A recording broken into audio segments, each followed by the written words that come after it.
Assalamualaikum warahmatullahi wabarakatuh. Pada pertemuan kedua ini, ya, kita akan mempelajari tentang metode ilmiah dan pengetahuan laboratorium kimia. Kenapa di awal bab dalam pelajaran kimia ini dipelajari dulu metode ilmiah, ya? Karena biasanya kimia itu, ya, hubungannya dengan eksperimen, ya. Biasanya kimia itu identik dengan eksperimen atau percobaan, ya. Nah, atau bahkan teori-teori dalam ilmu kimia atau dalam sains atau dalam bidang sains yang lain, ya, itu harus berlandaskan eksperimen. Nah, eksperimen atau percobaan itu tidak boleh dilakukan sembarangan atau asal-asalan, ya. Jadi eksperimen itu harus dilakukan atau dilaksanakan dengan aturan-aturan tertentu yang salah satunya, ya, diatur di metode ilmiah, ya.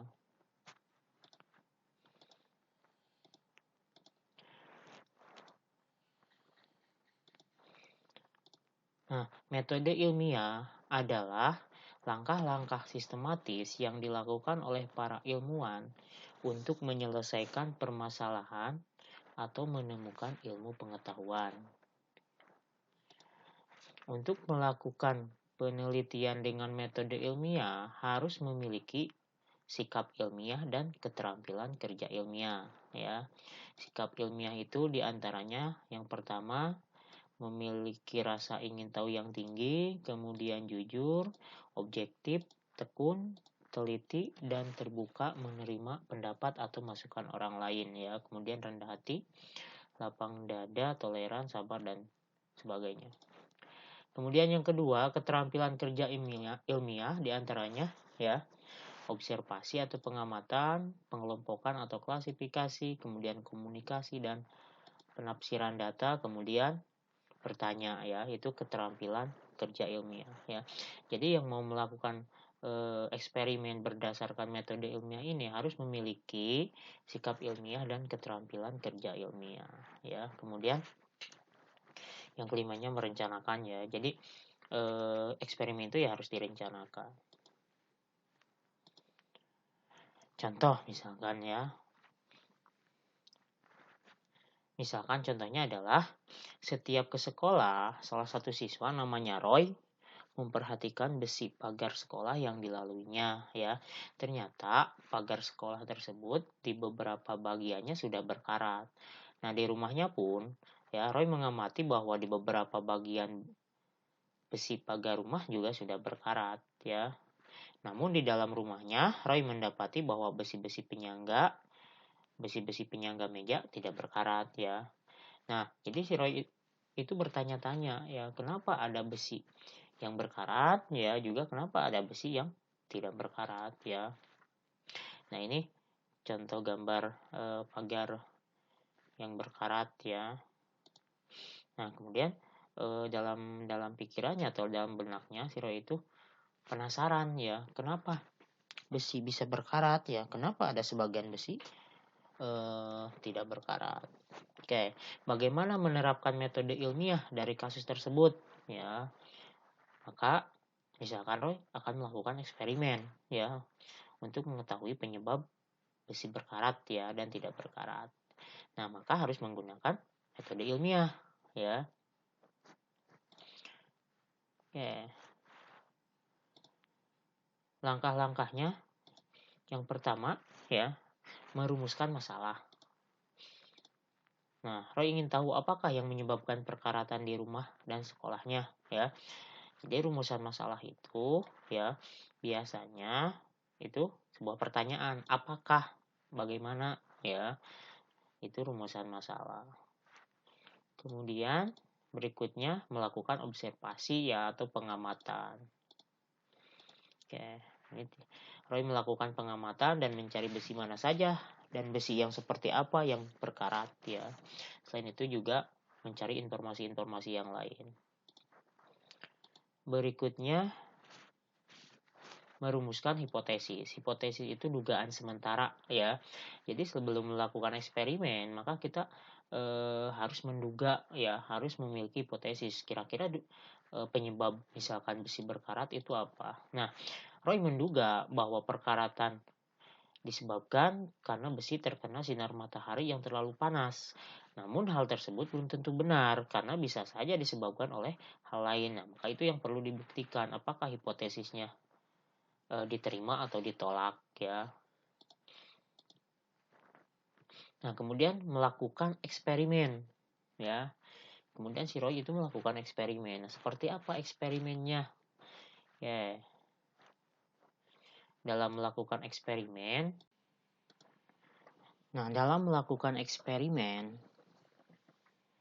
harus dilakukan kontrol terhadap kondisi eksperimen sehingga dapat dipastikan bahwa perubahan yang terjadi itu benar-benar merupakan hasil dari perlakuan.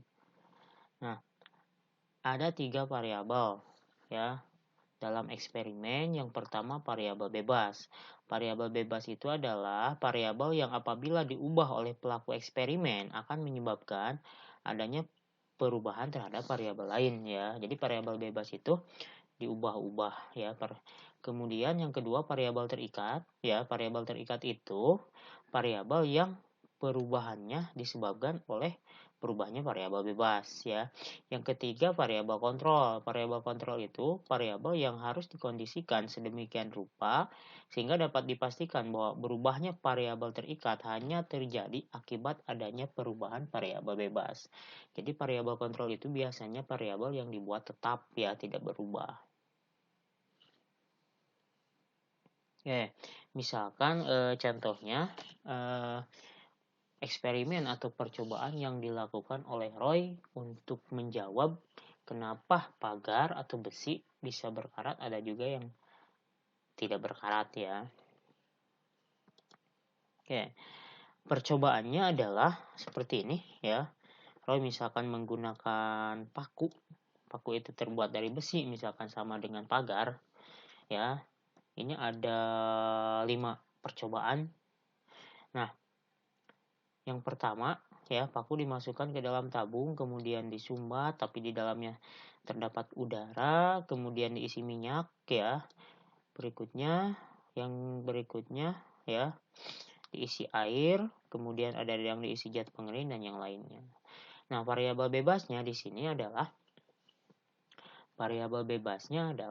yang pertama, variabel bebas itu yang diubah ya.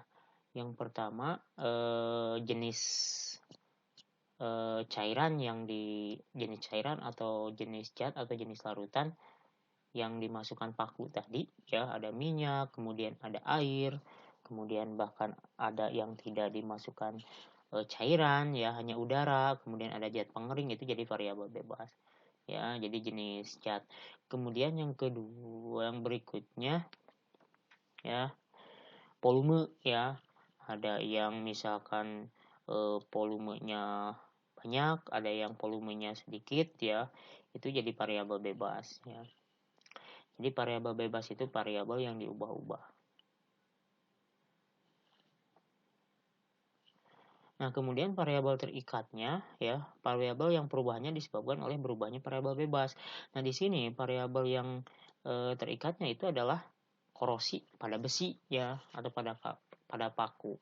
Jadi variabel terikatnya itu ya korosi yang disebabkan oleh perubahan dari variabel bebas tadi. Kemudian variabel kontrol yang dibuat tetap, misalkan waktu eksperimen ini semuanya sama, dilakukan selama 7 hari atau seminggu, maka variabel kontrolnya adalah waktu eksperimen ya.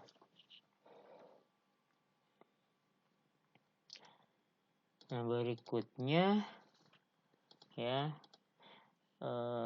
Roy melakukan eksperimen, kemudian hasilnya sudah ada, kemudian Roy melakukan analisis data, yaitu mengelompokkan data, kemudian diolah ya menjadi data yang lebih sistematis dan komunikatif, bisa dalam bentuk tabel yang sederhana atau grafik ya. Kemudian Roy menarik kesimpulan ya.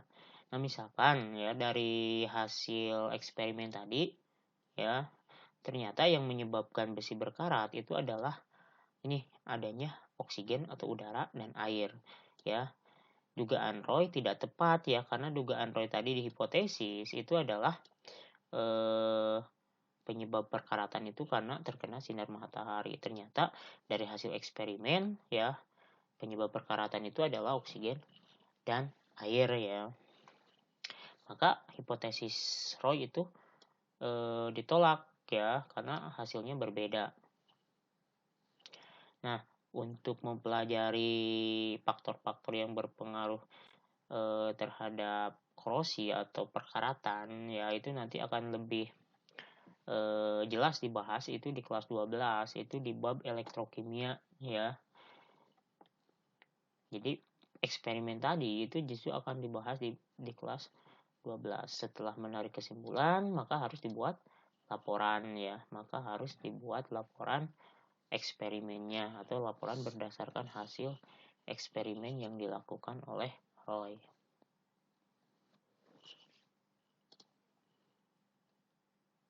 Nah, kemudian berikutnya pengetahuan tentang laboratorium kimia. Nah, ini juga penting ya. Kenapa penting?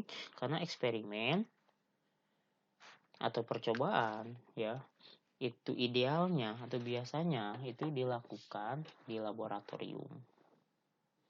Oke. Laboratorium adalah suatu tempat bagi seorang praktikan untuk melakukan percobaan atau praktikum ya. Dalam laboratorium kimia terdapat alat dan bahan kimia yang memerlukan perlakuan secara khusus. Berikut adalah alat-alat yang sering digunakan untuk praktikum di laboratorium kimia ya. Ini beberapa alat yang biasanya digunakan. Yang pertama gelas kimia atau beker gelas ya. Bentuknya yang seperti ini, yaitu berbagai ukuran volume. Fungsinya yang pertama untuk menyiapkan larutan yang akan digunakan. Kemudian untuk tempat mereaksikan zat dalam volume yang banyak ya, untuk melarutkan zat padat ke dalam air dalam proses pembuatan larutan ya. Yang berikutnya yang kedua labu Erlenmeyer ya, bentuknya seperti ini. Ya, ini kegunaannya tinggal dibaca saja ya. Kemudian yang ketiga gelas ukur atau disebut juga silinder ukur yang bentuknya seperti ini ya, terdiri juga berbagai ukuran volume ya, sama Erlenmeyer juga berikutnya. Nah, ini fungsinya ya, alat untuk mengukur volume cairan. Kemudian yang keempat pipet tetes. Nah, ini pipet tetes seperti ini yang bentuknya. Nah, fungsinya untuk memindahkan cairan yang telah terukur. Kemudian yang kelima pipet gondok, bentuknya seperti ini. Nah, fungsinya untuk mengambil larutan dengan volume tertentu sesuai ukuran pipet gondok atau untuk mengambil larutan dengan volume tertentu dengan ketelitian yang tinggi ya. Jadi pipet gondok itu lebih akurat dalam volume ya, kalau pipet tetes itu sembarang volumenya. Berikutnya labu ukur ya, bentuknya seperti ini. Ini kegunaannya atau fungsinya ya. Yang ketujuh tabung reaksi yang seperti ini ya. Ini kegunaannya untuk mereaksikan zat dalam jumlah sedikit ya. Kalau jumlah banyak tadi di gelas kimia juga bisa. Kemudian yang kedelapan rak tabung reaksi ya. Rak tabung reaksi itu fungsinya ya untuk menyimpan atau menempatkan tabung reaksi yang tadi ya dimasukkan ke sini. Kemudian penjepit tabung reaksi ya, seperti ini bentuknya. Fungsinya untuk menjepit tabung reaksi pada saat pemanasan. Jadi kalau dipanaskan ya, tangan kita tidak panas. Berikutnya lampu spiritus ya, atau pembakar bunsen. Nah, bentuknya seperti ini untuk memanaskan dengan bahan bakar spiritus ya. Jadi biasanya spiritus dimasukkan ke sini ya sebagai bahan bakarnya. Kemudian kaki 3 atau tripod. Nah, yang seperti ini bentuknya. Fungsinya dipasang di atas lampu. Nah, jadi lampunya disimpan di sini si lampu spiritus ya. Yang sebagai penyangga wadah yang berisi cairan yang dipanaskan harus dilengkapi dengan kasa asbes ya, atau kawat kasa. Nah, ini contohnya. Nah, ini kaki 3. Nah, ini spiritus. Nah, ini kasa asbes ya. Jadi si gelas kimia disimpan di atas ini. Berikutnya 12 corong ya. Ini bentuknya untuk menuangkan cairan dari wadah yang bermulut lebar ke wadah yang bermulut kecil. Kemudian botol regen dan botol semprot ya, ini bentuknya. Ini botol semprot. Fungsinya kalau botol regen itu untuk menyimpan larutan atau zat cair ya. Kemudian kalau fungsi botol semprot untuk mencuci, menyemprot dan menambah aquades dalam jumlah yang sedikit. Berikutnya lumpang dan alu. Nah, ini bentuknya fungsinya untuk menghaluskan atau menggerus zat padat. Kemudian plat tetes seperti ini ya, sebagai penguji keasaman. Kalau menggunakan kertas lakmus biasanya mudah kalau disimpan di plat tetes ini, atau mereaksikan larutan dalam jumlah yang sangat sedikit ya. Berikutnya neraca haus seperti ini untuk menimbang zat ya, walaupun sekarang ada yang lebih canggih misalkan yaitu timbangan elektrik ya, digital. Nah, 17 gelas arloji atau kaca arloji seperti ini untuk wadah zat padat yang akan ditimbang dengan menggunakan raca. Nah, biasanya kaca arloji itu disimpannya di sini. Oke. Nah, sekarang simbol bahan kimia ya. Biasanya dalam bahan kimia itu dicantumkan simbol-simbol supaya kita berhati-hati ya. Yang pertama bentuknya seperti ini, itu mudah terbakar. Kemudian yang ini menimbulkan iritasi, yang seperti ini artinya korosif ya, seperti asam. Kemudian yang gambar tengkorak itu beracun, ini mudah meledak, ini bahaya biologi ya, seperti virus dan bakteri. Kemudian ini oksidator ya.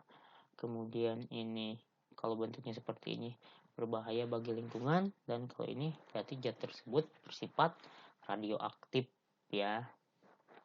Nah, pertemuan kali ini